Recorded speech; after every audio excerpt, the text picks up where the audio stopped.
Hello, everybody, and welcome to another edition of the Motor City Mad Mile Show. Round two, Anthony Bristol. No relation to the Bristol Motor Speedway out in Bristol, Tennessee. But tell you what a pleasant surprise here. Talking to a guy that thrives on going out there and doing endurance racing. Talk to me, Anthony. Why do you like going 12, 24 hours to go out there and take pictures in the manner that you do? I mean, the guy's dressed for it. You know, he's got this outfit, the hat, and the sunglasses. Talk about your time doing all that.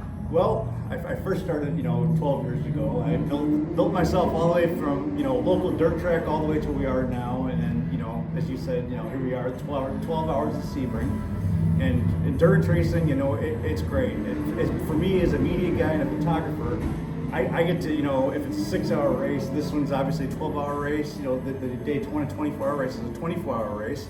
Well, that means you get 24 hours, 12 hours, 6 hours to go and photograph or video or write or do whatever you want or love. And it's such a great thing. I mean, the people you get to meet, the teams and just the atmosphere you get to take in. It's such an overwhelming experience, but I mean that in the most positive way possible. So when you're out on the track, do you feel like you're a kid out of a candy store? 100%. Every time. Yes, I mean, just the cars that go, as a matter of fact, you bring up candy. I remember my dad bringing me to the drag races, Empire Dragway up in Leicester, I believe it's Leicester, up in New York State. But anyways, I remember him taking me, and I just remember the neon colors popping, and I was like, wow, these are cool, this is like my favorite candy, And that's never gone away. And I'd say, I'm 36, and you get to see these cars going around for 12 hours, you get these neon, bright, and then now we've upgraded to neon lights, and it's just so cool. It's just neat, and then you add the photographic aspect in there and trying to capture that. It's cool. Well, talk about candy. My wife's name is Candy. She should be here, but she's working today, but she normally accompanies me. But that's okay. When I do them on my own, I find new people. But let me tell you, she's one heck of a photographer. She does a great job on our website, www.southfloridatribune.com. As I mentioned before, and I'll mention it again, I have a book out there called Lessons from the Microphone that can be purchased on Amazon, Kindle, and Barnes & Noble. Talks about old school media versus new school media. I talk about a lot of content, so anybody can get that book and learn from it. So I hope so people will take advantage. It's not a specific type of book, but it talks about interviews, and guys like you, Anthony, and Lewis could find themselves in the second one, because I look for unique stories that most people won't find. So when we talk about racing, you probably, as I understand, cover IMSA and IndyCar, right? So let's talk about IMSA first. Sure. You've done Rolex 24, you've done Sebring, and I'm sure you've probably done a lot of other ones. Let's talk about the Sebring race first. How much do you like doing this race? The Sebring race, this is my third time being, or actually, I'm sorry, my fourth time here at Sebring, my third time covering the 12-hour race. And for me personally, this race always poses different challenges and different, just whether it be the sun or in Central Florida, it could be sunny here 1 minute, the next minute we could have, a monsoon, and then the next minute it could be, totally dry again. So, this race, from a weather perspective, from a flat, this track is very flat, it's built on an airport, surface. So you don't get, say Watkins Glen Reed, the elevation changes, the hills and the crescent S's, and you don't necessarily get that here. So you got to kind of, make your own, angles, if you will, and kind of find that where your shot should be and whatnot. Well, everybody, when they talk about Sebring, they talk about the bumps, right? Absolutely. So why don't you go ahead and elaborate on bumps? The bumps are very unpredictable.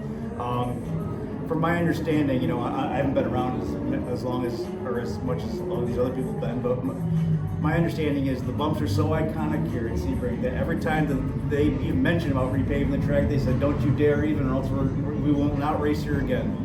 Now, someone out there, correct me if I'm wrong, but that's what I've heard, at least in the past. Okay, so will graduate to the Rolex 24 in Daytona. How do you like taking that one? I mean, I came to a couple Sebring races before I built up to covering a 24 race, then decided to come back to Sebring because I have a soft spot for it. And of course, Ken Breslauer is a good friend, although I know he's retired now. But there's some about Sebring with its intimacy. But let's go over to the Rolex 24. Now you're obviously on the biggest stage here at Motorsports with the Daytona International Speedway. What was that experience like for you? That's always, again, that's always an interesting event because now you have the added dimension of I believe it's 31-degree incline of the oval. So now you're going to flat surfaces on the I can't remember the exact, theoretical, technical, the horseshoe leader loop of the road course, but then you transition from a road course then to almost a whole, essentially half, 3/4 of an oval, that NASCAR runs on, that their biggest race. And it's like, wow, you're seeing, Porsches and Lamborghinis and Corvettes and Mustangs all race on this oval. You're like, wow, this is cool. I can, these are cars that I see on the showroom floor at my local dealership, or it's very relatable, versus where like a NASCAR or even IndyCar where it's you just slap a sticker on and that's what it is, But this is 24 hours of being a kid out of a candy store there versus 12. So when you talk about the time, at least you're able to take pictures nonstop. You worry about how they're going to turn out later. But describe the feeling of covering a 24-hour race at Daytona. 24 hours to do whatever you want, despite the weather, it is what it is. You get what you get, but then you go and play with that. It's hard to put into words, especially for me. But I mean, shooting for 24 hours is great because you get your morning shots, you get your evening, your late night or midnight shots, or during the nighttime you get 12 hours of night, or whatever I think that is right. Anyways, so you get a whole variety of weather or lighting patterns or whatnot. So it's as the saying goes, how does the saying go? An image is worth 1,000 words, and it doesn't matter what time of the day or when it is, that one moment in time is worth 1,000 words. No matter how many times I click this shutter button. So let's talk about conditioning. If you're going to go out there and do an endurance racing, do you do any kind of workout regimen or conditioning program so that you're able to maintain a degree of conditioning? Because that's not easy. 2-3 hours one thing, but you're taking it to 12 and 24-hour levels. And it's got to be very difficult to be able to sustain that as long as you've done it. For me personally speaking, everyone's different obviously, but me personally speaking, it's definitely contingent on weather, especially the heat and humidity. Right. So like, say for instance, we're in the mid to high 80s, humidity's hovering up there. So I drank about 3 to 4 liters of water yesterday just to condition for today, and just to try to make it for 12 hours. If it's like or a 3-hour sprint race, like like a NASCAR or IndyCar race, there's not too much that's involved with preparing for that. But I mean, these longer races, the more sleep you can get, the more fluids you can get, you stay hydrated, all that plays into it. Do you have a goal at one point to get to the 24 hours of Le Mans? Absolutely. I wanted to go last year for the 100th running of it, but it just wasn't in the stack of cards.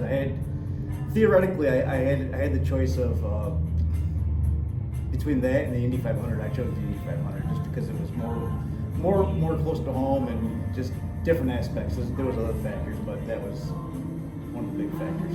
Okay, one more IMSA related question, then we'll go to Indy, and we have another person we're going to be doing a little bit later named Diane, who's been very nice enough to go ahead, or I believe Diane or Karen, I'm sorry. I was thinking of somebody else, but Karen's been nice enough to allow us to go ahead and use her room today. Wonderful. She's been unbelievable. We want to thank her very much. Her art's beautiful too. Yeah, her art's unbelievable. But let's stay on program. Tell me some of the other races that you've enjoyed on the IMSA circuit that stand out. I know you were telling me too many to tell, but there has to be a few other ones that you've really enjoyed covering. Drivers, you mean in particular? No, I'm talking about races. Oh, races. I mean, I'm very, very biased. My home track's Watkins Glen, so obviously Okay. Watkins Glen, that's one on the IMSA side. Let's see, Road Atlanta, that's always a fun one too, because it's kind of like Watkins Glen, except we get so much more elevation change. Anyone that's been there will tell you the elevation changes at Atlanta are just absolutely wild. I mean, up and down, it's almost like I can from a media spec, whatever you want to call me. I equate it to a roller coaster trying to get from point A to point B. Yeah, I've been told by Kelsey Miller and Ken Breslauer that's something I have to get to, and at some point I look forward to doing. That's another great race. So let's transition over to IndyCar. Sure. You know, I know you travel around the country, but it's obviously you went to the Indy 500. Name some of the top races that you've enjoyed shooting on the IndyCar circuit. Oh man, on the IndyCar circuit, obviously the Indy 500. I just wrapped up St. Pete last weekend. That was interesting. I've been there before. It's not in the schedule anymore, but I really did enjoy Belle Isle when they had it on the island. I made it to the streets of Detroit last year, which was the first thing that brought it back since I believe Formula One or IndyCar. I can't remember. Right. But anyways, that was really cool. Just seeing those types of cars in the streets of Detroit, and second of all, just seeing how they're going to perform for me as someone who's never seen it or even watched any old YouTube footage or anything like that. It was just cool to see it in person. Well, you really struck a chord here because I'm from Metro Detroit anyways. And I'll tell you what, I'm glad that they had the Detroit Grand Prix. I'm glad that, there is some good road coursing on those streets and it's good for the local economy. So you've really enjoyed your time in the Detroit area? Every time I go to Detroit, I really do enjoy Detroit and the state of Michigan very much so. I really do. Well, once upon a time, they used to hold races with ovals over at Michigan International Speedway. It's a shame they took that away. But I know that Detroit represents it well, and it seems like you're more of a Midwest guy because you've talked fondly of the Indy 500. So are there any stories or memories that you want to provide here on the Motor City Mad Mouse Show that you want to talk about in your career that you want the audience to go out there and hear about? None that come to mind for me. Just I would like to encourage everyone, that's watching that has never been to a live race, get out there and enjoy it, because anyone could say, oh yeah, they're going left or right, or they're just going left on an oval or this and that, but it's not till you actually get to a race and you can see it and you can smell it, right, and you can feel it rumbling in your chest to the vibrations of just the cars going by. It's just it's a totally different ballgame. I can't even call it a ball game. We're not playing, it's not sticking the ball, but it's just a totally different experience across the board. I mean, it's like I said, it's one thing to watch on TV, totally another thing to go in person and watch. Well, do you like to cover races on the West Coast? Absolutely. Now, what are some of the tracks on the West Coast that stand out? Laguna Seca, definitely. Yeah. In 2019 for the 50th anniversary of IMSA, I made it to Laguna, and I'll tell you that corkscrew. No TV, no picture, nothing can do that justice to what it really is. You have to go see that in person to understand how awesome and insane those turns really are. Well, once again, Motor City Man Mouse Show. We have a YouTube channel, South Florida Tribune. If you haven't already, please subscribe to it.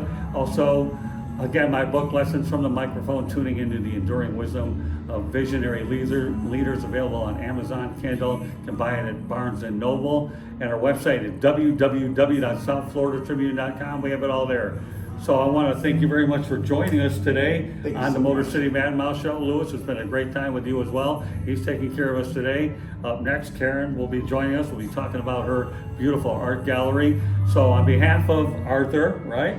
Anthony, okay, doing a great job with all these A names, but that doesn't matter. We're still Anthony, Lewis, Karen. My name is Scott Morgan. Well, thank you for joining us on this edition of the Motor City Mad Mouse Show, and I hope everybody has a great day. We are here in Sebring, Florida, home of the 12 Hours of Sebring. Thank you very much for joining us, everybody. Yeah.